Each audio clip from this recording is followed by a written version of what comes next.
ចិត្តដល់ពេលចូលឆ្នាំថ្មីខាងមុខមានតារាចម្រៀងច្រើនណាស់នាំគ្នាសម្រុកធ្វើបទចម្រៀងត្រៀមចាំចេញឲ្យទាន់ពេលហើយនឹងឲ្យបងប្អូនប្រជាជនខ្មែរបានរំលែងសប្បាយយ៉ាងណាមិញសេដេ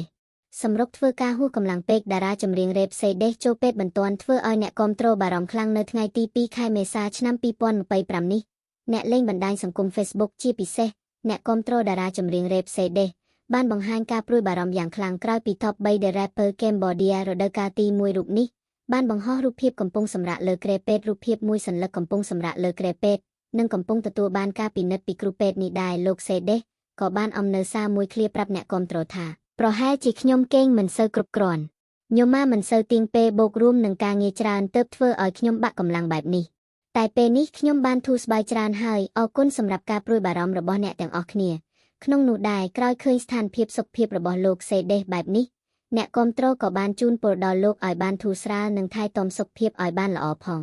ខ្ញុំក៏សង្ឃឹមថាតារាចម្រៀងរ៉េបរូបនេះនឹងឆាប់ជាសះស្បើយជាមិនខាន